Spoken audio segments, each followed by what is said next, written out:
नारायणं नमस्कृत्य नरं चैव नरोत्तमं देवीं सरस्वतीं व्यासं ततो जयमुदीरये। यं प्रवदन्तमनुपेतमपेतकृत्यं द्वैपायनो विरहकातरयाजिनाय पुत्रेति तन्मयतया सर्वो तं सर्वभूतहृदयं मुनिमानतोऽस्मि। देखिए, वस्तु में तो अपना एक स्वाद होता ही है, किंतु अपनी रुचि, अपना स्वाद और अपनी भूख उसमें आनंद का, सुख का संचार कर देती है। दूध अमृत है, किंतु जिनकी दूध में स्वाभाविक रुचि नहीं, उन्हें दूध को पीते ही वमन हो जाती है। बहुत से स्वादिष्ट माने जाते हैं, किंतु कुछ लोगों को वे अच्छे नहीं लगते। विवशता से नाक बहुत सिकोड़ कर खाते हैं। जिन लोगों को कभी यथार्थ भूख नहीं लगती, उनको किसी वस्तु में स्वाद नहीं आता। कभी संयोगवश उन्हें भूखा रहना पड़ता है और अत्यधिक भूख लगती है तो साधारण वस्तुओं में भी अत्यंत स्वाद आ जाता है। और जिसे भूख ही नहीं, उनके सामने कैसी भी सुंदर स्वादिष्ट वस्तु क्यों न रखी जाए, उसकी इच्छा ही नहीं होती। इसी प्रकार हृदय में तो भगवान सबके विराजमान है, किंतु जब तक हृदय में भक्ति नहीं आती, भगवान प्रकट नहीं होती। भक्ति भगवान की मूर्ति को बनाने वाली। सभी पत्थरों में मूर्ति विद्यमान है, किंतु जब तक कोई कुशल कलाकार उन्हें काट छाट कर आकार नहीं बनाता, तब तक मूर्ति नहीं बनती। इसी प्रकार सब द्रव्यों में मिट्टी, लोहा, पत्थर, तांबा, काष्ठ, रंग तथा सभी पदार्थों में मूर्तियां है, किंतु कलाकार के बिना प्रकटित रहती है। जिसके हृदय में भक्ति है, उसमें भगवान निराकार से साकार बन जाते, अप्रकटित हो जाती है, सरल व्यापी से मूर्तिमान हो जाती है, अप्रत्यक्ष से प्रत्यक्ष बन जाती है, अगोचर से गोचर हो जाती है, अदृश्य से दृश्य होकर इन्हीं चरम चक्षु से दिखने लगती है। यह सब भगवती भक्ति का खेल है। भक्ति बढ़ती है साधन महिमा, भक्ति बढ़ाने के साधन महिमा सुनते सुनते भक्ति स्वतः ही अपने आप प्रकट हो जाती है। साधन की महिमा सुनते सुनते भक्ति स्वतः ही अपने आप प्रकट हो जाती है। सूत जी कह रहे, मुनियों जब सनकादि महर्षि नारद आदि ऋषियों के सन्मुख श्रीमद् भागवती कथा की महिमा का बखान कर रहे थे, तो उन्होंने सामने एक अत्यंत सुंदर परम तेजस्वी युवती स्त्री को आते देखा। उसकी लपेड़ी तक लटकती हुई थी, तो पीले रंग की रेशमी साड़ी पहनी हुई, उसके मुखमंडल पर सहस्रों सूर्य के समान प्रकाश, उसके दोनों कमल के समान अर्धोन्मिलित नेत्रों से प्रकाशित कर रहे। इसके साथ अत्यंत सुकुमार परम तेजस्वी अपूर्व सौंदर्य माधुर्य दो बालक थे। उनकी अवस्था 15-16 वर्ष की हो। वे दो रेशमी पीले वस्त्र पहने, यौवन की उठान उनके मुखमंडल पर स्पष्ट झलक रही। देखने में तो उस महिला के पुत्र प्रतीत होते, तो उसका परम शिष्टाचार और आदर के सहित अनुकरण कर रहे। महिला ने एक हाथ में करताल ली थी, उसकी दृष्टि थी, पैर अटपटे पड़ रहे थे। कोकिला के कंठ को भी प्रस्तुत करने वाला अत्यंत मधुर कंठ था, अत्यंत ताल स्वर तथा लय के साथ श्री कृष्ण गोविंद हरे मुरारे हे नाथ नारायण वासुदेवा यो महिमा सप्ता सुनाई मुनि सनकादिक भजने सुखमय परम लक्ष्य आचरज सहजैत तरुण ज्ञान वैराग्य भक्ति संग देखिया हरे मुरारे कृष्णनाथ नामानि सुगवती लटकी लट लटकी चिटकी चटा सुगर वेश अति मधुर स्वर अके जके से सब रहे तुम जो अति आनंद उरे। तो भक्ति इस मंत्र का तन्मयता के साथ कीर्तन कर दिया है कि पुत्र उसकी ताल में ताल स्वर में स्वर मिलाकर मंत्र जुड़वाते जाते, उनके सुमधुर गान की पावन ध्वनि दशों दिशा में गूंज रही, सभी और से सभी मंत्र की प्रतिध्वनि आ रही। प्रतीत हो रहा था मानो दिशाएं मिलकर श्री कृष्ण गोविंद हरे मुरारे हे नाथ नारायण वासुदेव मंत्र का कीर्तन कर रही। पुत्र सहित इस दिव्य देवी को देखकर और उसके श्रुति मधुर अपूर्व सरस कीर्तन को सुनकर सब मंत्र मुग्ध की बात किसी और देखने लगे। सबका चित्त कथा से खींचकर उस समुद्र ज्ञान की ओर आकर्षित, सब सोचने लगे कि सबके मन को हठात अपनी ओर आकर्षित करने वाली साक्षात कमलवासिनी पद्मा के समान देवी ऐसा कहाँ से आ गई। नारद जी ने भी देखा, ये तो देखते देखते ही रह गई। उस देवी को देखकर सोचने लगे इसे तो मैंने कहीं देखा है। इस ऐसा स्मरण होता, ओहो ये तो वो भक्ति महारानी जो मुझे वृंदावन में मिली। इस समय दास मुखमंडल खिला हुआ है, दोनों योग की वो और से मुझे प्रतीत होता है इनको भी मैंने कहीं देखा है। अरे समझ गया ये तो भक्ति के पुत्र ज्ञान वैराग्य है, किंतु वृंदावन में तो अत्यंत जर्जरित थे। इस समय तो ये नवयुग बने हुए, मंडल पर भी और जो तेज है मंद मधुर हास्य है, इनका तो काया कल्पे ही हो गया। कौन सी औषधि उन्होंने खा ली? कहीं अश्विनी कुमार ने आकर चैन मुनि की भांति उन्हें भी चैन पर खिलाकर दिव्य सर्व स्नान कराकर मृद से योग तो नहीं बना लिया? तो बड़े आश्चर्य की बात है। नारद जी तर्क ना कर रहे थे कि भक्ति जी आकर शंका देवी के सन्मुख खड़ी हो गई। सभी समुख से नर नारी का परिचय पाने के लिए अत्यंत उत्सुक हो रहे थे। उनकी उत्सुकता को शमन करते हुए सनकादि महर्षि सबको संबोधित करते हुए बोले, समुपस्थित महानुभावों, आप इन देवी को जानते ही होंगे। ये श्रीमद् भागवत अर्थ को स्पष्ट करने वाली भक्ति महाराज, उनकी सहायता के बिना कोई कितना भी भारी पंडित क्यों न हो, श्रीमद् भागवत के अर्थ को लगा ही नहीं सकता। यही उसके भावार्थ और विभूषित करने वाले ये भागवत के प्राणों के समान है। इनका दर्शन साध्यहीनों को कभी नहीं मिलता। दंडे सत नास्तिक और श्रद्धाहीन पुरुषों को तो इनके दर्शन सपने में भी नहीं दुर्लभ है, सपने में भी दुर्लभ है, सपने में भी नहीं है। सबने पूछा तो महाराज यहाँ कैसे पधार गई? नारद जी ने कहा, ये तो श्रीमद् भागवत के महात्म्य का प्रभाव है, इसी के प्रभाव से हमें सोकर इन्हें यहाँ आना पड़ा। नारद जी का श्रम सफल हुआ। नारद जी ने भक्ति से कर देवी आप वृंदावन में तो बड़ी उदास थी, आपकी पुत्र भी अत्यंत वृद्ध मूर्छित और अचेत थे। आज तो आप बड़ी प्रसन्न है, ये दोनों भी युवक बन गए, तो क्या कारण है? भक्ति देवी का मुनीश्वर श्री वृंदावन में तो मेरा वास स्थान है। मेरे स्वयं श्री नंदनंदन ने जिस स्थली को अपने चरण कमलों के रस से पावन किया, वही तो मेरा अपना आलय है। जिससे भगवान का परम धाम तो वैकुंठ है। कभी कभी अवनी पर अवतार लेते हैं, ऐसे ही मैं तो सदा व्रज में वृंदावन में निवास करती।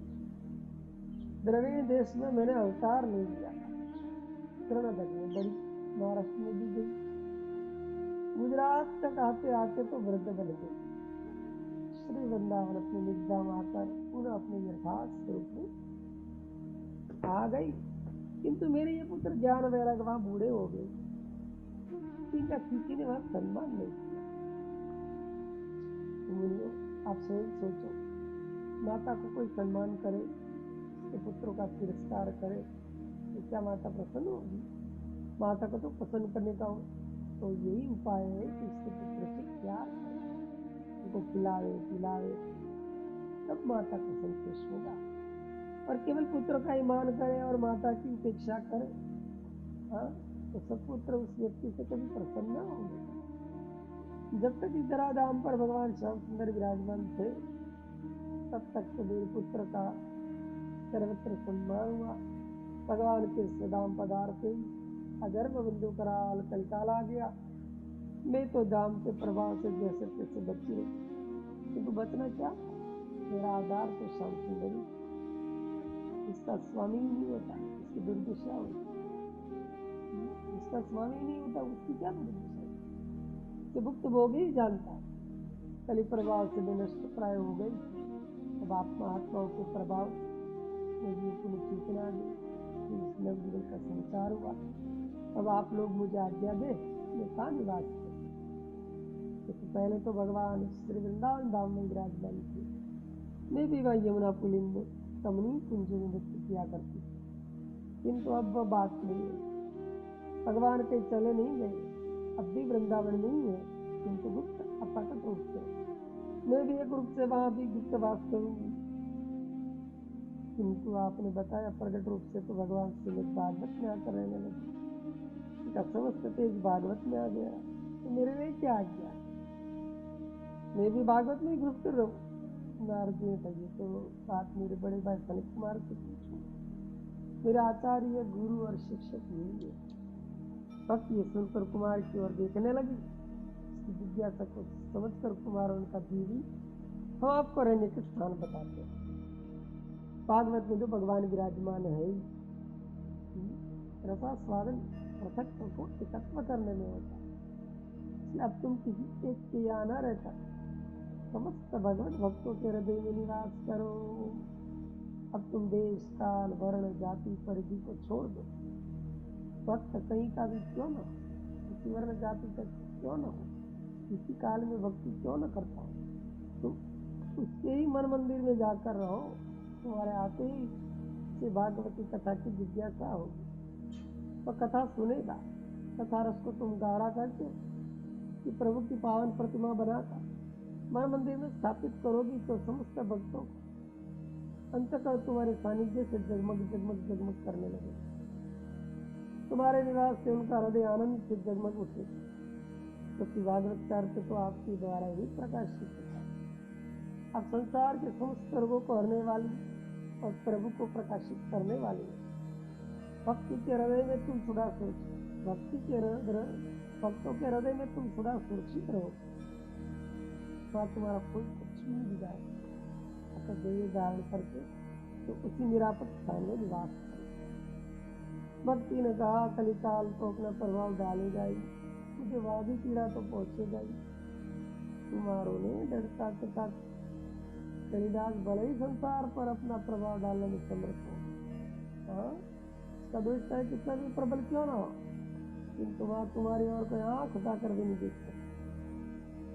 कहते मुनियों, कुमारों की आज्ञा पाकर भक्ति दिन तत्काल संसार के समस्त भक्तों के हृदय में जाकर रहने लगे। तभी से भक्तों का उत्कर्ष बहुत बढ़ गया। तो न दिन पूछा, सूजी हम तो देखते हैं जो भक्त होते हैं उनका उत्कर्ष सबसे नीचे होता है, भक्त प्राय निर्धन होते हैं, इस समय पर भोजन भी नहीं मिलता, सदा उन्हें शरीर के भी वस्तुओं का अभाव भी बना रहता है। अब इससे नहीं, सदा से परंपरा चली आई है। भगवान के परम भक्त होते हुए भी सुदामा कितने निर्धन थे, दोनों समय को भोजन नहीं जुटता था, दोनों समय का भोजन ही नहीं जुटता था। सुनकर हंसते सूजी बोले, महाराज उत्कर्ष धन से होता है क्या? मैं आपकी इस बात को मानता हूँ कि भक्त प्राय धनी रहित होते हैं, किंतु सबसे बड़े धनी वही है जिनके दान श्याम सुंदर है। लक्ष्मी तो उन श्री हरि की चेरी है, तो पति विवश में आ गया तो पत्नी को वहां आना ही पड़ेगा। भक्तों के हृदय में भक्ति निवास करती है, विवश होकर भगवान को भी आना पड़ता है। धन्या भी धन्या, जिनके हृदय में भगवान आ गए वही सबसे बड़ा धनी है, ये अर्थात में धन्य है। भक्ति महारानी के पास सत्य सुख का धागा है, उसमें कोई ऐसा मंत्र है कि भगवान अपने दाम को तुरंत छोड़कर भक्तों के हृदय में आ जाते और भक्ति सूत्र से खुदा के लिए बंध जाते, फिर तो जाने का नाम तक नहीं होते। सनकादिक कुमार अपने मार्गदर्शी श्रोताओं को सुना रहे। उपस्थित श्रोताओं, आपने भागवत की महिमा प्रत्यक्ष देख ली। ये भागवत भगवान का साक्षात स्वरूप ही तो वाणी से प्रकट होने वाला और कानों के द्वारा हृदय की ओर गमन करने वाला है। इस कल्प वृक्ष का आश्रय लेने से वांग्मय स्वरूप के श्रवण करने से मधुर सुखद विषयों के मनन करने, सुनने वाला और सुनाने वाला वक्ता और श्रोता दोनों का ही कल्याण होता है। दोनों ही साधारण पुरुष न रहकर विशिष्ट व्यक्ति बन जाते हैं। दोनों ही अपने इष्ट में तन्मय हो जाते हैं।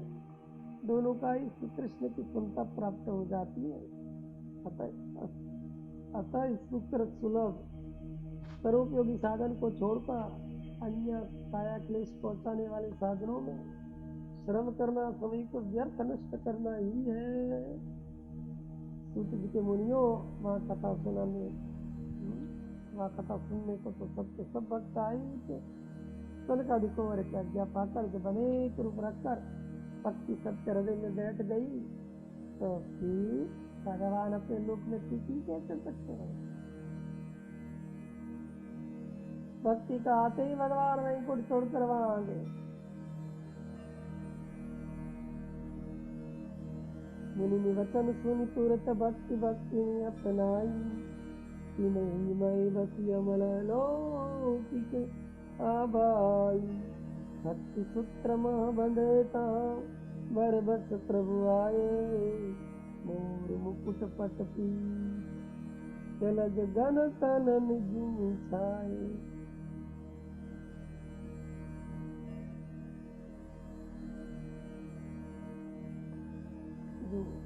कहीं ऐसी प्रथा है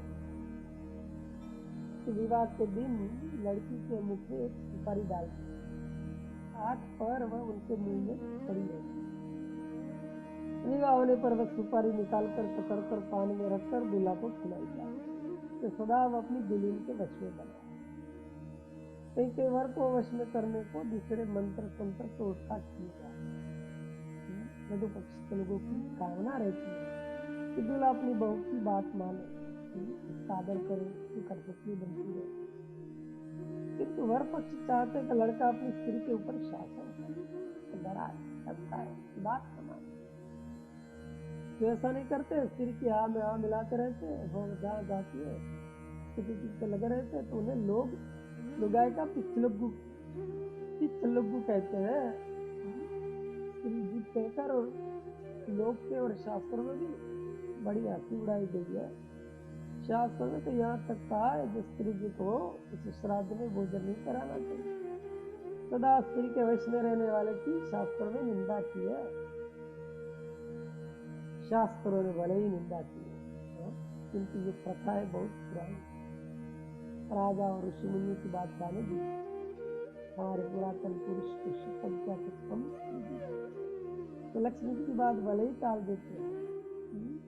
लक्ष्मी जी को चंचला होने की छूट उन्होंने भले ही दे दी, किंतु वे भक्ति देवी के तो सोलू आने वश में है। क्या भक्ति जाएगी? वह भगवान को जाना ही पड़ेगा, जो रुक नहीं सकते, ठहर नहीं सकते। पता नहीं भक्ति देवी की भगवान ने किसी सुपारी खा ली या भक्ति पर कोई मंत्र तंत्र जादू होना चाहिए। जिस हृदय में भक्ति आएगी वह भगवान का आना अनिवार्य जरूर है। तो सबको चाहिए पहले वे भक्ति को बुलाने का साधन है। भक्ति आने से तो भगवान आ ही जाएंगे, क्योंकि भक्ति ने भगवान को कच्चे धागे से बांध रखा है। वह ऐसा बंधन है किसी भी उपाय से नहीं छूट सकता। सूत जी के से सनकादि महर्षियों के कहने से भक्ति देवी जब समुपस्थित कथा श्रोता भक्तों के हृदय में प्रवेश कर गई, विराजमान हो गई, तो वहाँ वैकुंठ में भगवान का सिंहासन हिला, भगवान अब अपने लोक में न रह सके, तो तुरंत एक छलांग में आनंद बन के कथा स्थल में प्रादुर्भाव हो गए। भगवान सबके सन्मुख मनोहर वेश में प्रकट हुए, बड़े बड़े सुंदर चूर्णों की सुगंधित घुटनों तक लटकने वाली वनमाला को धारण किए हुए थे। मोर मुकुट पट पीत सजल गगन बजिनी छाई, कान कलित कुंडल कनक कोटि काम कमनीय कर, मुरलीधर सुतधर सुगर छवि अगर नीरस हृदय हर।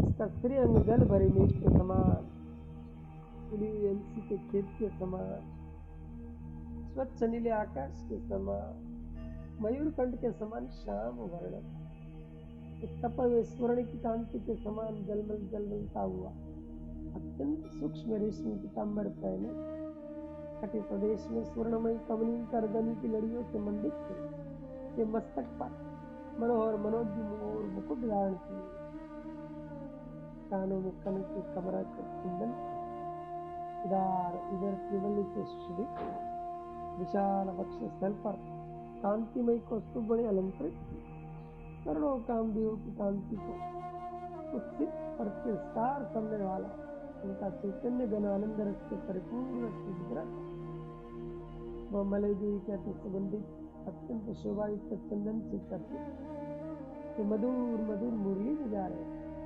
अपने भक्तों को आनंदमयी ध्वनि से अपनी ओर आकर्षित कर रहे।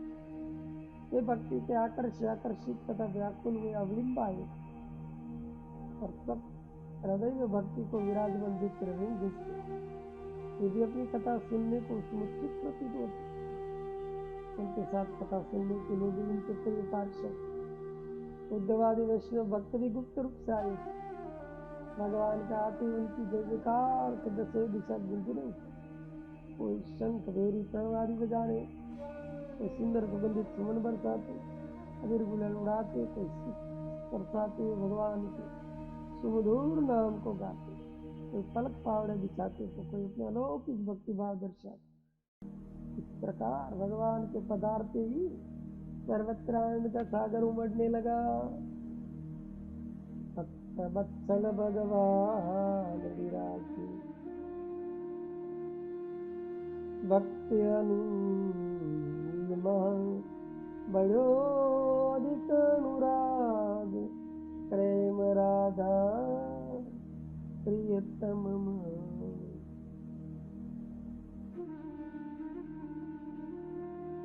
उस समय सबके सब आनंद में ऐसे विभोर बन गए, उन्होंने अपने पराये देह और संसार की सुधि में सबको समान रूप से तन्मय देखकर नारद जी के हर्ष का ठिकाना नहीं। उनका श्रम सफल हुआ, ज्ञान वैराग्य की जरा अवस्था जाती रही, भक्ति की आभा बढ़ गई, भगवान आकर सभी के हृदय में आसीन हो गए। अब वे अपनी कृतज्ञता प्रकट करते हुए कुमारों को संबोधित करते हुए कहने लगे, मां मुनीश्वरगण, नारद बोले धन्य भागवत महिमा बारी, सुनी पापी के तरे कुमारन कथा सारी, दयाहीन दम्भी दलित पशु पक्षी पापी पतित, होत सुनत सब गरहित, कथा आचरज जित। नारद जी के, हे मां मुनीश्वरगण, श्रीमद् भागवत सप्ताह महात्म्य का जब इतना फल है तो भागवत सप्ताह का तो न जाने क्या फल है। कथा का प्रारंभ करते ही मुझे इसका प्रत्यक्ष प्रभाव दिखाई दे, या तो कथा के प्रभाव से सभी तन्मयी हो, ऋषि मुनि ज्ञानी भक्त तथा सदाचार्य की तो कौन कहे, यहाँ के महामूर्ख दुष्ट चित्त वाले भी सब आनंद सागर में परिप्लवित हो गए। यही नहीं, यहाँ के पशु पक्षी तथा हिंसक पशु भी कथा के प्रभाव से अत्यंत निष्पाप तथा शांत दंत और समाधि सुख की भागी बन गई। अब तो मुझे पूर्ण निश्चय हो गया कि संसार में विशेषकर इस कलिकाल में भागवत सत्ता के समान दूसरा कोई भी सरल सुगम सरल सुखद सुंदर साधन नहीं। कि सुख सारवान परम पावन सुख प्रद साधन बताकर आपने मुझे अतिशय पावन बना। पाप पहाड़ को ढाने के लिए ये सहस्रों शतग्नियों के समान है। तो आप सब कृपा निसागर है, आप सब कृपा के सागर है, शरणागत प्रतिपालक है, भक्त वत्सल है, अत्यद्भुत अलौकिक आविष्कारक है। आपने विश्व के कल्याण के निमित्त एक अलौकिक आविष्कार कर दिया। इससे तो अनेकों आदमियों का उपकार हो, बहुतों का भव बंधन कट जाए, दुखियों का दुख मिल जाए। का भी मुनि ने कहा, नारद जी, कि हमने कोई नया मार्ग प्रकट नहीं किया, सत्ता की परंपरा तो प्राचीन है, इससे तो बहुतों का उद्धार होगा। जो भी भागवत कथा का श्रवण करेंगे तो सबके भवबंधन कट जाएंगे। नारद जी ने बोला, इस सत्ता श्रवण के अधिकारी कौन है? हा? कौन कौन से पाप इस सत्ता यज्ञ से कट जाते हैं? कुमारों ने कहा, श्रीमद् भागवत सत्ता श्रवण के सभी नर नारी अधिकारी है, सभी प्रकार के पातक कुपातक महापातक के श्रवण से कर जाते हैं। जो निरंतर पशु पक्षी मछली आदि जीवों को मारते रहते हैं, दुराचार में निरत रहते हैं, कुमार्ग में सदा फंसे रहते हैं, क्रोध रूपी अग्नि में निरंतर जलते रहते हैं, जो क्रोध की मूर्ति ही है, कुटिलता ही करते रहते हैं, काम वासना से दग्ध रहते हैं, असत्य भाषण करने वाले, पिता से द्वेष करने वाले, उनके कटु वचन बोलने वाले, कृष्ण में सदा तड़पने रहने वाले, चारों वर्ण तथा चारों आश्रम के धर्म से दूर रहने वाले, स्वयं जैसा नहीं है वैसा अपने को प्रकट करने वाले, दूसरों का व्युत्थान उन्नति देखकर जलने वाले, अन्य के बुद्धि अन्यों के अभ्युदय की ईर्ष्या करने वाले तथा दूसरों की हिंसा करने वाले, सभी पापी सत्ता युद्ध के द्वारा पावन बन जाते हैं। छोटे मोटे पातक उपातक की तो बात ही पृथक। शास्त्र में सबसे बड़े 5 ही महापातक बताए। ब्राह्मण की हत्या करना, द्विज होकर शरापान करना, स्वर्ण की चोरी करना और अपने से बड़े गुरुस्थानी पूज्य पुरुषों की पत्नी का समागम करना तथा इन महापातकों के संसर्ग बनाए रखना, इनके साथ भोजन शयन करना, यही महापातक है। शास्त्र में इन लोगों की निष्कृति नहीं बताई। इसे महापातकी पुरुष भी यदि श्रद्धा पूर्वक सभी भागवत सत्ता श्रवण करे तो वे महापातकों से मुक्त हो जाते हैं। छल कपट करके कार्य करने वाले, सबके साथ कृत्यापूर्वक व्यवहार करने वाले, पुत्र पिता सबको मानने दयाहीन कार्य कराने वाले, ब्राह्मण के धन को से खाकर उनके शरीर पुष्ट करने वाले, महाव्यभिचारी, दुष्ट स्वभाव वाले, शरीर के द्वारा ईर्ष्या विचार आदि घातक करने वाले, बाड़ी के अन्य पुरुष तथा दूसरे को देख कर वचन बोलने वाले,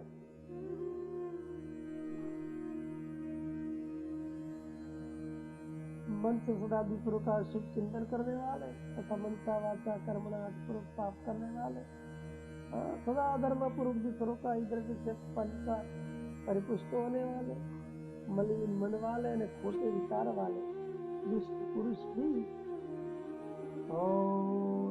सुनत सब अगर सुनो कथा कर जग दयाहीन दम्भ दलित पशु पक्षी पाप पतित और सुनत सब अगर सुनो कथा आकर तो सब दुष्ट पुरुष भी इस कलिकाल में श्रद्धा पूर्वक सत्ता सुनकर पाप से मुक्त हो जाते। शौनक जी ने पूछा, सूत जी अब रहे कौन? सभी पाती उपवाती तथा महापाती तो आ गए, तब तो सभी सप्ताह श्रवण करके मुक्त हो जाएंगे। ये तो बड़ा सरल उपाय है। जीवन भर पाप करते रहे और मरते समय सप्ताह सुन ले, ये तो सभी मुक्त हो जाएंगे। सूत जी बोले महाराज, सभी की सप्ताह श्रवण में श्रद्धा नहीं होती। हाँ, जो पाप कर्मों में नहीं रहते उनकी सप्ताह श्रवण में रुचि नहीं होती। सप्ताह पूर्व जन्म के बड़े भाग्य से सुनने को मिलती है। किसी महत् पुरुष का सौभाग्य से संग हो जाए, तभी ऐसा पुण्य अवसर आता है। जीवन में न भी सुन सके और कोई कृपालु उसके मरने पर भी इसके निमित्त सप्ताह करा दे, उसका भी उद्धार हो जाता है। इस विषय में एक अति प्राचीन इतिहास है, मैं उसे आपको सुनाता हूँ। आप इस परम पुण्यप्रद भागवत सप्ताह महात्म्य को श्रवण करें।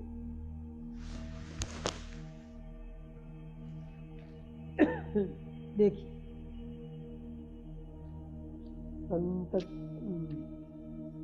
संतति की इच्छा प्राणी मात्र को स्वाभाविक है। ये इच्छा बलवती न हो तो वह अनादि सृष्टि अविच्छिन्न भाव से सदा कैसे चलती रहे। जब पशु पक्षी भी अपने पुत्र के लिए प्राण देते हैं, प्राणपन से उनका पालन पोषण करते हैं, तो जो मनुष्य सबसे श्रेष्ठ प्राणी समझा जाता है उसकी तो बात ही क्या। जिस स्त्री के हृदय में संतति की चाह नहीं है, जो कि सूनी गोद में एक छोटा सा मुनमुना सा शिशु खिलाने को व्याकुल नहीं बनी रहती, जो कि स्तनों के दूध को अपनी कोख से उत्पन्न हुए पुत्र को पिलाने के लिए सुमुत्सुक नहीं रहती, वह या तो घोर राक्षसी है या तो सर्पणी। सर्पणी अपने पुत्र को खा अवश्य जाती, किंतु संतान उत्पन्न करने की कामना तो उसके मन में भी रहती। संतान की कामना तो भगवान ने ऐसी बना दी है कि नर नारी चाहे जितना प्रयत्न करे यह सृष्टि रुकेगी नहीं। यदि नर नारियों की इच्छा के ऊपर यह बात रहती, अब तक ये सृष्टि का प्रभाव कब तक शांत हो गया। सूत जी कहते मुनियों, सनक आदि मुनियों ने जो सप्ताह युग की महिमा संबंधी इतिहास नारद आदि मुनियों को सुनाया था, उसे मैं आपसे कहता हूँ, सुनिए। तुंगभद्र के नगर एक सुंदर बारी, आत्मदेव द्विज बसई, धर्मरत धनी भिखारी, नारी दुंदलिता सुंदरी, कठी कलह प्रिय, दंपति संपत्ति न दुखित, संतति तदन धर्म ते करि जब नहीं फल लयो, ग्लानि भयति खिन्न, चित्त मरण हेतु बन मह गयो।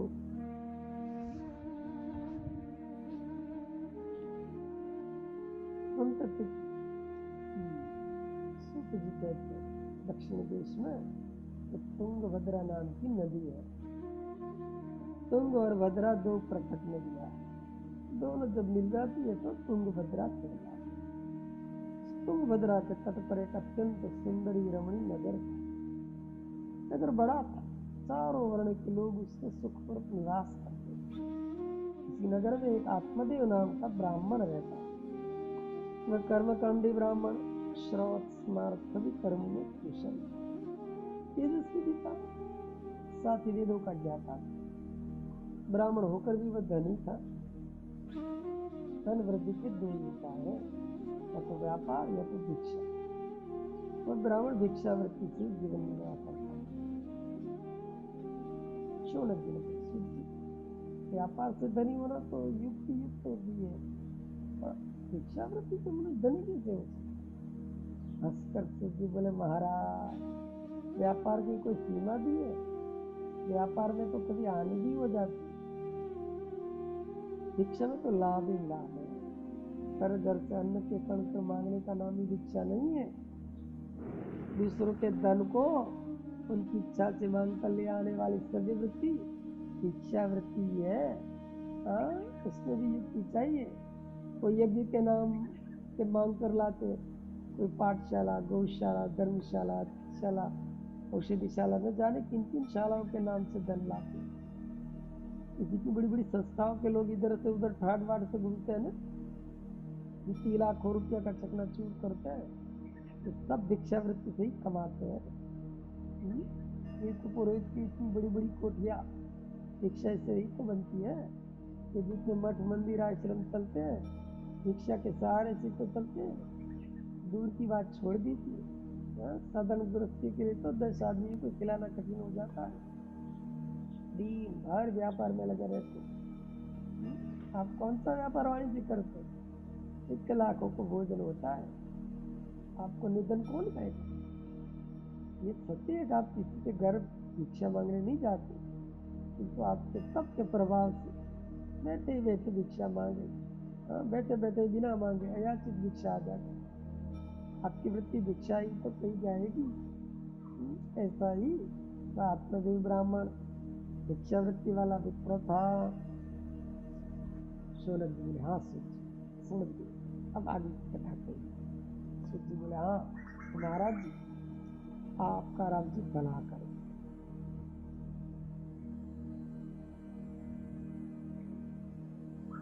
ब्राह्मण की स्त्री का नाम था धुंधली। रंग रूप में, देखने में, बालने में तो बहुत अच्छी दिखती थी।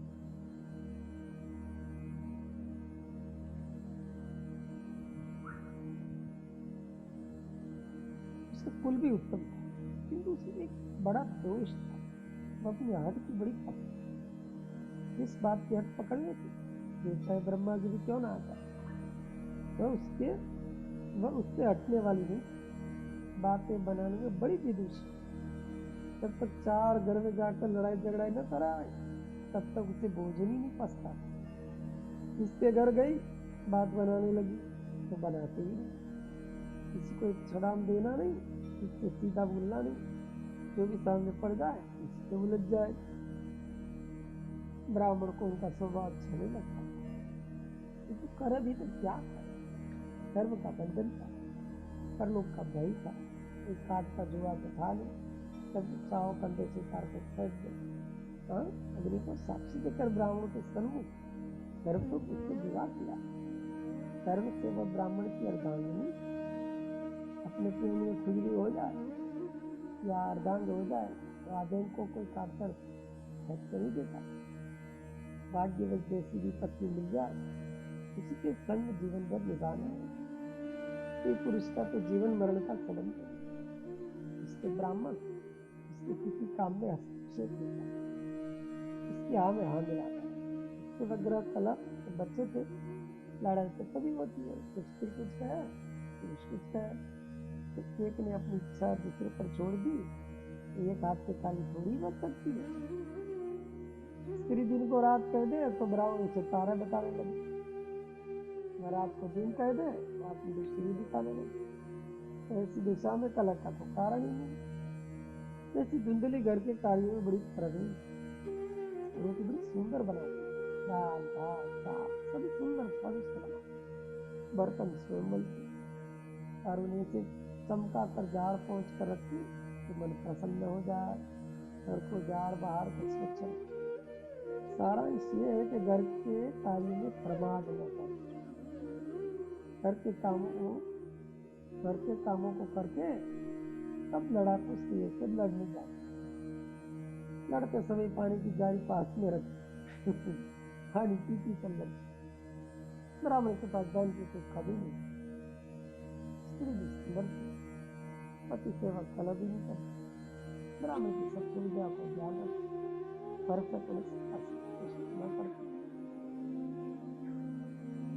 ब्राह्मण को कोई शारीरिक कष्ट नहीं, किंतु एक मानसिक कष्ट बड़ा भारी, किंतु कोई संतान नहीं। जो सोचते थे मेरा इतना धन है, मेरे किसी का कोई उपभोग करने वाला है, मेरे पितर स्वर्ग में बैठे आशा लगा रहे होंगे कि हमारे वंश में कोई होगा जो अन्न जल देगा, हमारे निमित्त श्राद्ध तर्पण करेगा।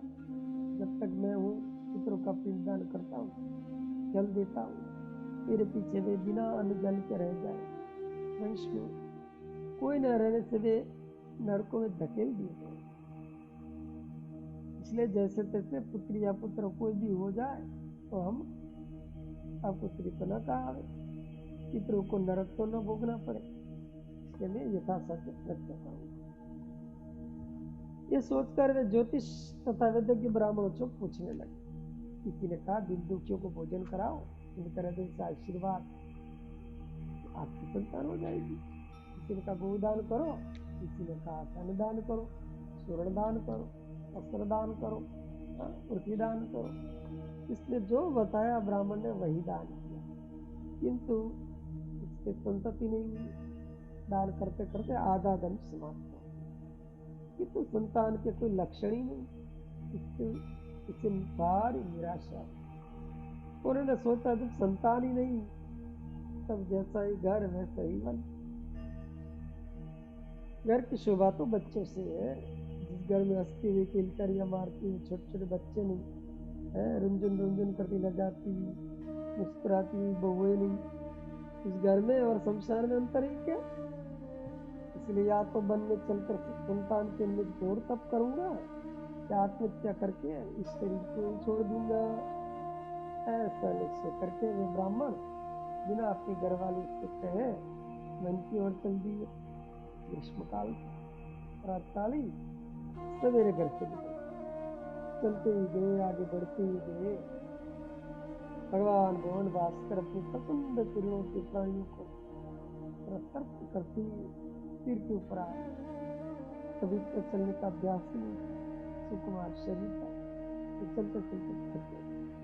गर्मी के कारण पृथ्वी चलने लगी, भूख और प्यास से उनका कंठ सूख गई, उषा बलवती हो गई।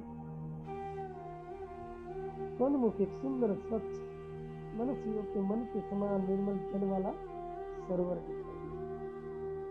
किनारे पर वट का एक सघन वृक्ष था, उनकी छाया जल में पड़ रही। सरोवर का सुंदर घाट बना था। बरामदी सीढ़ी से उतरकर जल के निकल गए, हाथ पैर धोए। प्यास तो लगी हुई थी, भर पे जल पी। जल पीने से पुरुषा शांत, भूख मिली शांत। थके तो थे ही, जल के निकट ही वट की छाया थी। संतान के दुख से दुखी दास मन घुटने पर कोहनी टेक कर हथेली पर थोड़ी रखकर बैठ गए। इनका मुख मलिन बना, चिंता से चित्त चंचल था, आत्मग्लानि के कारण मुख उदास। इन करते विबड़ो बने बड़ी बेला तक बैठे ही रहे। कुछ क्षण के पश्चात वहां एक सन्यासी महात्मा, उनके तेज युक्त मुखमंडल पर एक अलौकिक शोभा आभास, देखने में बड़े दयालु तथा सूरज प्रतीत होते। उन्होंने सीढ़ी से उतर कर हाथ पैर धोए, जलपान किया और अपने काशाय वस्त्र से हाथ पैर और मुख पहुंचे।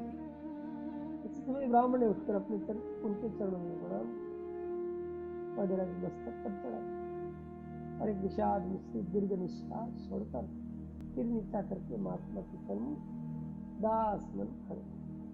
उनके नेत्र अश्रु से भरे थे और वे बह रहे। महात्मा तो कृपालु होते, दूसरे के दुख को देखकर उनका नवरी के समान हृदय पिघल जाए।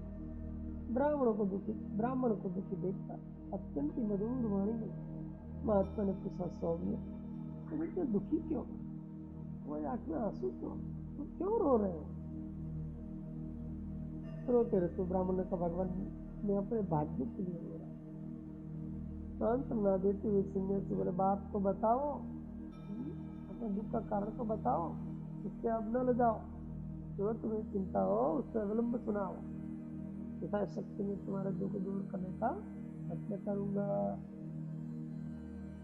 ब्राह्मण ने कहा, प्रभु क्या कहते हैं, अपना मुझे इतना दुख नहीं, मुझे अपने पितरों का दुख, मेरे पितरों को शीतल पानी पीने के लिए।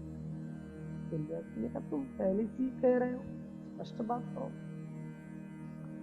ब्राह्मण बोले, स्वामी मेरे कोई संतान नहीं, अपने पितरों का जब मैं जल देता हूँ ये सोचते अभी तो ये हमें जल दे रहा है, तो पश्चात हमारा पिंड जल समाप्त होगा, चिंता से उनकी श्वास गर्म हो जाए, उन गर्म श्वासों से अंजलि का सलील भी गर्म हो जाए, गर्म आंसू भी उसमें मिल जाए, कि गर्म जल को वे पीते। किसी ब्राह्मण को अपने यहाँ भोजन कराने को कहता हूँ तो मेरे सन्मुख कर दे, पीछे से पीठ पीछे कहते हैं पुत्री का अन्न कौन खा। किसी को आग्रह पूर्वक बुला भी लेता हूँ तो वह संकोच मत अनिच्छा पूर्वक अप्रसन्नता से भोजन करता है। देवताओं को बलि देता हूँ तो वे भी सोचते हैं कि पुत्र बिना तो स्वर्ग मिलता ही नहीं, प्रसन्नता पूर्वक बलि ग्रहण नहीं। सन्यासी ने पूछा तो फिर यहाँ किस लिए आए हो? ब्राह्मण ने कहा घर तो गृहिणी से होता है, सार्थक गृहिणी वही है जो संतान वाली। जिस घर में संतान नहीं वह तो शमशान घर है। इससे बाल बच्चों से भी इन घर को धिक्कार है। धन की शोभा भोगों से, भोग शोभा देता है संतान के साथ। संतान इन धन मृतक के हाथ में दरे सोने के समान। ऐसे धन को बार बार धिक्कार। इस कुल में पुत्र रूपी प्रदीप नहीं, अंधकारपूर्ण कुल को धिक्कार है। जिस स्त्री के संतान नहीं स्त्री को धिक्कार है, और जिस पुरुष के पुत्र न हो उस पुरुष को धिक्कार है। पुत्रहीन पुरुष संतान के प्रेम सुख से सदा वंचित रहता है। सन्यासी ने पूछा तुम्हारे को स्वबच्चा गो नहीं है? ब्राह्मण बोला महाराज गो तो है, किंतु मेरे यहाँ आकर किसी गौ ने बच्चा ही नहीं। छोटे गौ की बच्ची को पाला, वह बांझ निकल गई। गर्भवती को लाया, उसका गर्भ गिर गया। दूसरे के लिए जिसने 4 5 बच्चे दिए, मेरे यहाँ आकर वह कभी जागन भी नहीं। मेरे दुर्भाग्य से गौ भी ऐसी हो जाती है। सन्यासी ने पूछा तुम फल वाला वृक्ष क्यों नहीं लगाया? ब्राह्मण लगाया क्यों नहीं मारा? सब कुछ इससे जो बताया भाई दूर दूर के साथ कर वृक्ष लाया। जब वृक्ष में लाकर लगाया वह बड़ा तो हो गया, किंतु उस पर फल कभी नहीं। एक भी फलवान वृक्ष मेरे हाथ पे नहीं लगा। नहीं बाहर से जो फल लाकर मैं घर में रखता हूँ वे सड़ जाते, जल जाते, तो कीड़े पड़ जाते। अब आप ही सोचे इस प्रकार संतानहीन जीवन से मुझे क्या सोच, इससे तो मर जाना ही अच्छा। सन्यासी ने कहा इससे विद्वान होकर तुम विप्रवर कैसी मूर्खों की बात कर रहे? अरे आदमी रहेगा तो जीवन में अनेक कल्याणप्रद कार्य रहेगा और कल्याण देखेंगे। अत्यंत दीनता के स्वर में ब्राह्मण ने कहा प्रभु मेरा कल्याण तो पुत्र प्राप्ति के लिए है, बिना संतान के मुझे शांति नहीं मिलेगी। सूद के बिना संपूर्ण संसार सुना ही सुना दृष्टि गोचर हो रहा है। मुझे अब आगे के जीवन से लाभ ही क्या, जब मैं देवता और पितरों को प्रसन्न न कर सका। गोदी में पुत्र को बिठाकर उसका मुख न छूटा, अपुत्री को तो वैसे भी गति नहीं। कहकर ब्राह्मण सन्यासी के चरणों पर गिर पड़ा और कूद कूद कर रोने लगा। सूत जी के मुनियों उस ब्राह्मण के करुण क्रंद को सुनकर तथा उसे अत्यंत दुखातुर शोक मग्न देखकर सन्यासी का हृदय पसीज गया। मैं दया के वशीभूत होकर ब्राह्मण को करुण दृष्टि से निहारने लगा। हे महात्मा, शुभाशुभ चिन्हों को जानने वाला, समुद्रिक शास्त्र की ज्ञाता तथा त्रिकालदर्शी, उन्होंने ध्यान पूर्वक विप्र के ललाट की रेखाओं का अध्ययन किया, उनके शुभाशुभ फलों को जान लिया और फिर अत्यंत प्रेम भरी वाणी आत्मदेश से बोले विप्रवर, भाग्य की रेख पर लेख भरने वाला संसार में आज तक कोई उत्पन्न नहीं हुआ। मैं तुम्हारी भाग्य की रेखाओं को पढ़ लिया है। ब्राह्मण ने पूछा क्या पढ़ा भगवान आपने? सन्यासी बोला देखो जो वस्तु न मिलने वाली हो उसके लिए प्रयत्न करना प्रक्षिप्त के प्रहलाद की सजश है। तुम्हारे भाग्य पुत्र है ही नहीं, जन्म की कौन कहे? 7 जन्मों तक तुम्हारे संतान नहीं हो सकते, चाहे तो मेरी का पसीना चोटी तक क्यों न लगा लो। इसलिए मेरी बात मानो, दुराग्रह को छोड़ दो, चिंतन की आशा को हृदय से निकाल कर फेंक दो। ये राक्षसी आशा ही प्राणी को संसार में इधर से उधर घुमाती थी। बलवती कर्म की गति कोई भी सती शूरमा व्यर्थ नहीं बना सकता। इससे धीरे धारण करो, विवेक से काम लो, त्याग वैराग का आश्रय ग्रहण करके इस संसार वासना की जड़ मूल से नाश करो। ब्राह्मण ने विनीत बात से रोते रोते कहा, स्वामी चाहे आप इससे मेरी मूर्खता करें अथवा अविवेक, मैं इस वासना को हृदय से निकाल नहीं सकता। चिर काल की जीवनी वासना बड़ी बलवती है, यदि जब तक पुत्र की प्राप्ति न हो तब तक न सुख होगा न शांति। मेरे विवेक वैराग सब कुछ डूब हो गए।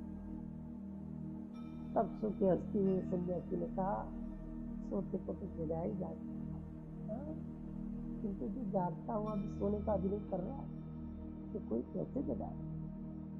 जो कुछ जानता न हो ऐसे जी को दृष्टांत देकर शास्त्र वचन कहकर समझाया जा सकता है, किंतु जो स्वयं शास्त्री है, सब कुछ जानता है, उसे कोई क्या समझाए। देखो राजा सगर के 8,000 वे उनको सदा क्लेश ही पहुंचाते रहे, नित्य नए उत्पात मचाते रहे। अंत में वे कपिल भगवान के कोपानल में अपने पापों का जल मरे। राजा अंग्रे पुत्र के लिए कितने परिश्रम किए, यज्ञ कराए, दान धर्म की, अंत में महादुष्ट कराए, उससे उन्हें क्या सुख मिला। इसके उत्पात से दुखी होकर रात ही गुप्त रूप से राजपाट छोड़कर वन को ही भागना पड़ा। इसके प्रिय आवश्यकता ही क्या है, पहले किससे शरीर पोता जाए और फिर उपटे लगाकर उसे धोया जाए। एक दिन तो इस संसार को विवश होकर छोड़ना ही पड़ेगा, तो छोड़ना ही निश्चित है, अवश्य बांध ले, तो फिर उसे अपने आप ही पहले से ही क्यों न छोड़ दे। इसके विद्वान मेरी सम्मति में तो अब आपको संतान की आशा को हृदय से निकालकर सदा के लिए फेंक देना चाहिए। शांति को त्याग नहीं है, त्याग शांति। विषयों से विरक्त होकर भगवान वासुदेव का चिंतन कीजिए, त्याग में ही सुखी सुख है। विवेक न छोड़िए, बुद्धिमता के साथ विचार कीजिए। अत्यंत दुख के साथ ब्राह्मण ने कहा, प्रभु मेरी बुद्धि कार्य नहीं करती, विवेक मुझे छोड़कर चला गया। त्याग के बाद मुझे बात की गहरा की चर्चा स्वाद आपकी बातों मेरी बुद्धि में आती, संतान की प्राप्ति की इच्छा मुझे अंधा बना। इस प्रबल वासना ने मेरी विचार शक्ति को खो दिया।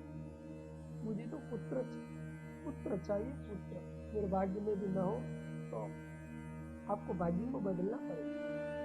पुत्र प्राप्त न हो तो भी देना पड़ेगा। भगवत भक्त सब कुछ करने में समर्थ हो सकता है, विधि के लेख पर लेख मारे। आप तो सिर्फ समर्थ है, जैसे बने वैसे मुझे पुत्र बनाए, नहीं तो आपके सन्मुख ही में प्राणों का परित्याग करता है। आप मेरी इच्छा पूर्ण न करेंगे तो आपको ब्रह्मत्या लगेगी। संन्यास अब मुझे सुखा प्रतीत होता है। त्याग वैराग्य विवेक तथा विरक्ति की बातें निरस दिखाई। और त्याग में क्या रखा है, जब तक पुत्र का सुख अनुभव न किया, रोटी के टुकड़े के लिए घर घर भीख मांगे फिरना, उसमें कौन सा सुख। अर्थात सुख तो उस गृहस्थाश्रम में जिसके 10-5 पुत्र हो,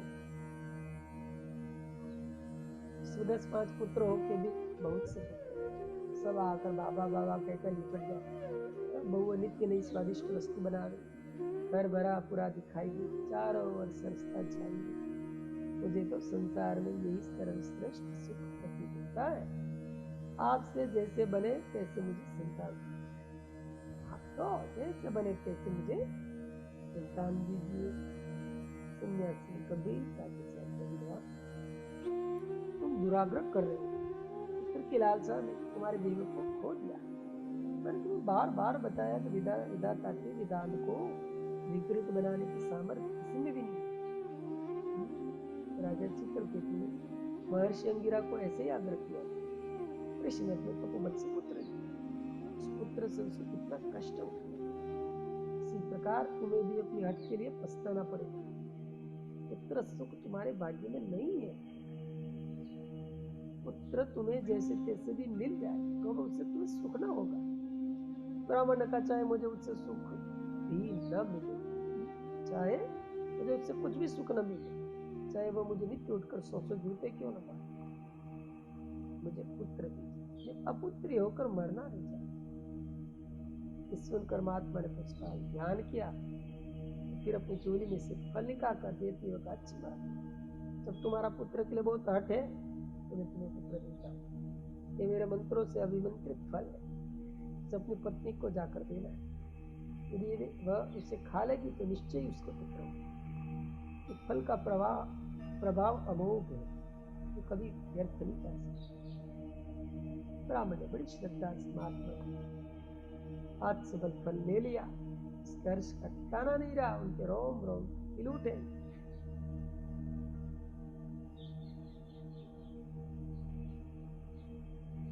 आनंदाश्रय में परिणित फल को लेकर उसने मस्तक पर चढ़ाया, फिर यत्नपूर्वक उसे अपने उत्तरी के कोने में बांध लिया। फिर बार बार संन्यासी के चरण धूलि को मस्तक पर चढ़ा प्रणाम करके प्रसन्न चित्त घर को लौट पड़ा। इधर धुंधुली तो प्रातः काल से प्रतीक्षा कर रही थी, आज वे कहाँ चले, अभी तक लौट कर भी नहीं आए। इतनी देर तो बाहर कर जाती, यदि कहीं दूसरे गांव जाना होता तो कहकर जाते, अभी तक भोजन ही नहीं पाए। धुंधली सी विचारों में बड़ी चिंता मग्न थी। ब्राह्मण ने जाकर द्वार खटखटाया।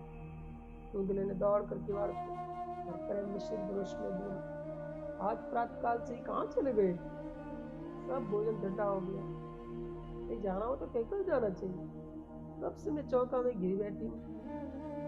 ब्राह्मण ने अपनी मानसिक प्रसन्नता को व्यक्त करते हुए कहा, आज मैं तेरे लिए ऐसी वस्तु लाया हूँ कि तू कभी कहेगी हाँ कोई लाए। आज तेरा रोम रोम चुका। मुंह बनाकर धुंधली लगा, ऐसी क्या चीज मुझे ले आई हो, आपको अपना शरीर का कुछ ज्ञान है ही नहीं, वो कितना मुरझा गया, आज ये जलपान भी नहीं किया। ब्राह्मण कुछ भी नहीं, भीतर चले थे जाकर ब्राह्मण को चाहिए क्या है। ब्राह्मण बोले, ये हमारे आशाओं का केंद्र है, ये हमारे संपूर्ण जीवन के दान धर्म का फल है, मुझे बड़े भारी महात्मा आशीर्वाद दे किसे दिया है, तुम खा लोगी तो तुम्हारे निश्चय ही पुत्र होगा। फिर अब पुत्री ने कहा था, फिर हमारे पिता कृष्ण सांस लेते हुए हमारे तिल मिश्रित जल को न ग्रहण करें, फिर तुम संतान वाले। सूत जी के मुनि ये सुनकर धुंधली ने चुपचाप फल को रख लिया। सूत जी के देव मुनियों ये सुनकर धुंधली ने चुपचाप फल को रख लिया। धुंधली ने चुपचाप फल को रख लिया। हाथ पैर फुलाकर पति को भोजन करा। भोजन करके ब्राह्मण को बाहर का आवश्यक कार्य स्मरण होता, श्री से यह कहकर आज ही फल खा लेना, आज ही शुभ मुहूर्त। वह तो बाहर चला गया। इधर धुंधलू ने जो कौतुक रचा वो कथा बड़ी रोचक, इसलिए आगे कहूंगा, इससे आपको विदित हो जाएगा कि भाग्य के बिना कुछ भी प्राप्त नहीं हो सकता।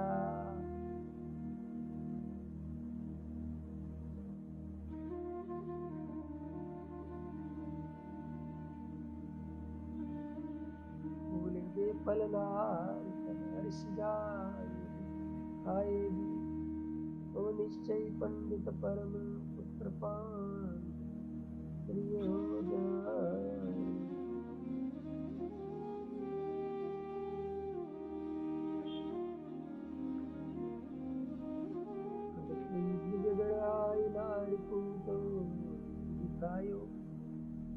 पल के बिजगराय नारी को दिखायो, कयो सुगर सुत हो अब ये बिजा।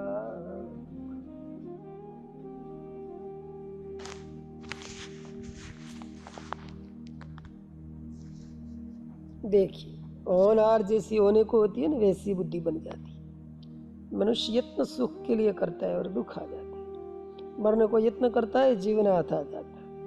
पर अब किसी में किसी की युक्ति चलती ही नहीं, सभी प्रयत्न विफल बन जाते, फिर इस अभागे आदमी पर बिना यत्न किए रहा ही नहीं जाते। नित्य संख्य उदाहरण देखते हैं, बाहर की बात जाने दीजिए, अपने जीवन में ऐसे अनेक अवसर आते हैं कि करना चाहते कुछ और, हो जाता है कुछ और। इसलिए तो काय कर्म गति टारे नहीं टरी।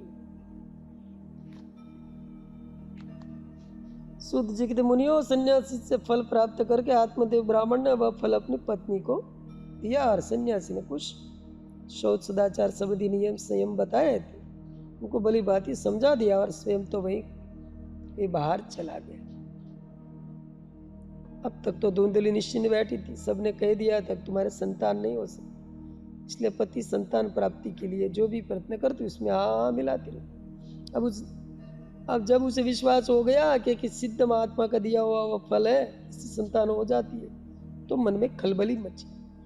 अब संकल्प विकल्प होने लगा, फल खाऊंगी, फल खाऊंगा या ना खाऊंगा। एक बार सोचती पति से बड़ी प्रयत्न से लाए, सिद्ध महात्मा का दिया हुआ इसे तो खा ही लेना चाहिए, किंतु उसके प्रारब्ध में तो पुत्र था ही नहीं, उसके भाग्य में तो मातृत्व का सर्वश्रेष्ठ पद बधा ही नहीं था, उसकी कोख में संतान को वास देने की सामर्थ्य नहीं रखी। इसलिए वह सोचती कि क्या मैं सुकुमारी गर्भ के कष्टों को सहन कर सकूं।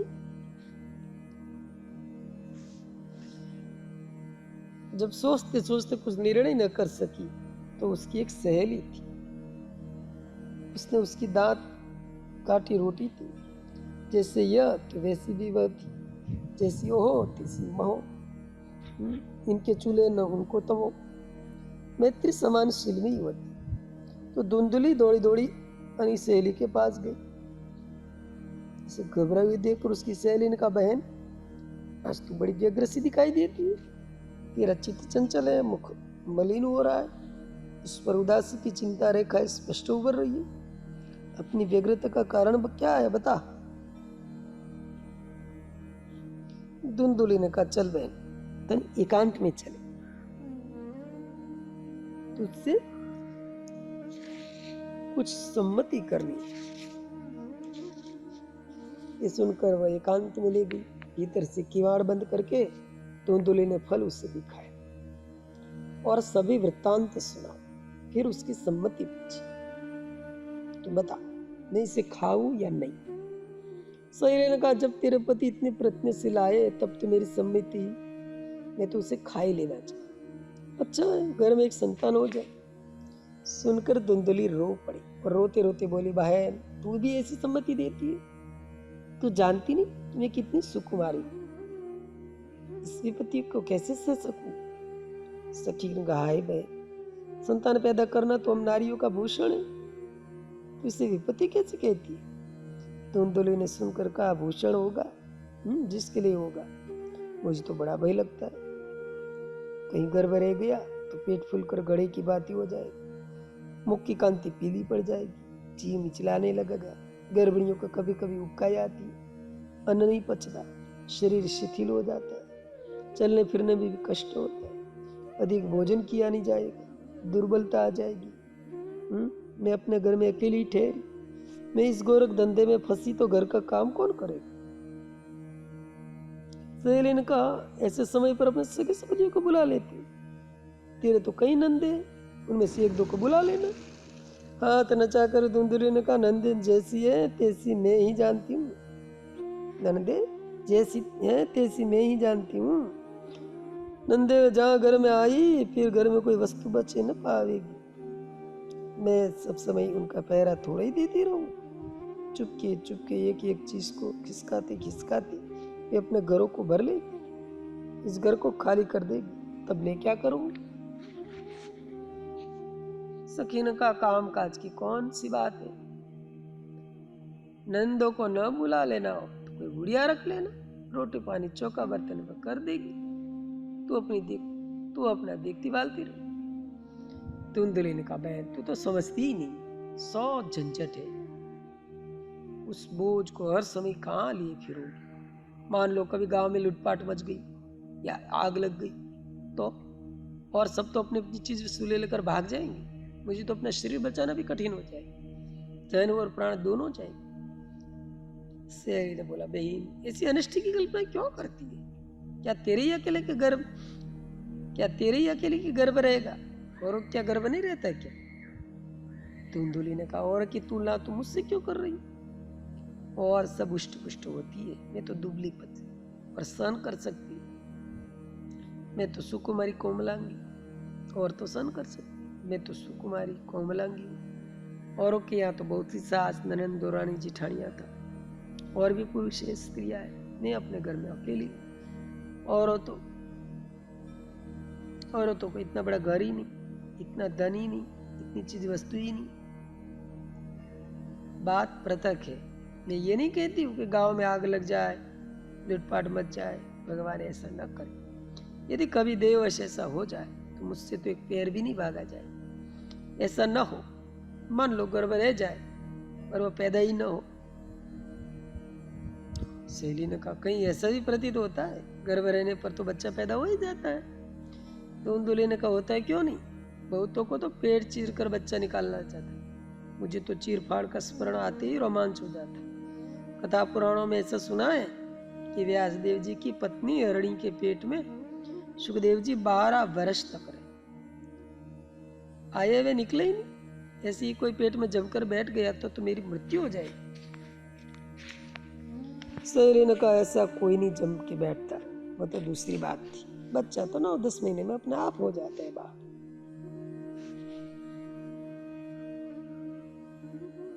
दूल्हे ने रोष में आकर कहा, हाँ, तुम्हारे कहने से अपने आप हो जाता है। बच्चा पैदा करना कोई सरल काम नहीं है।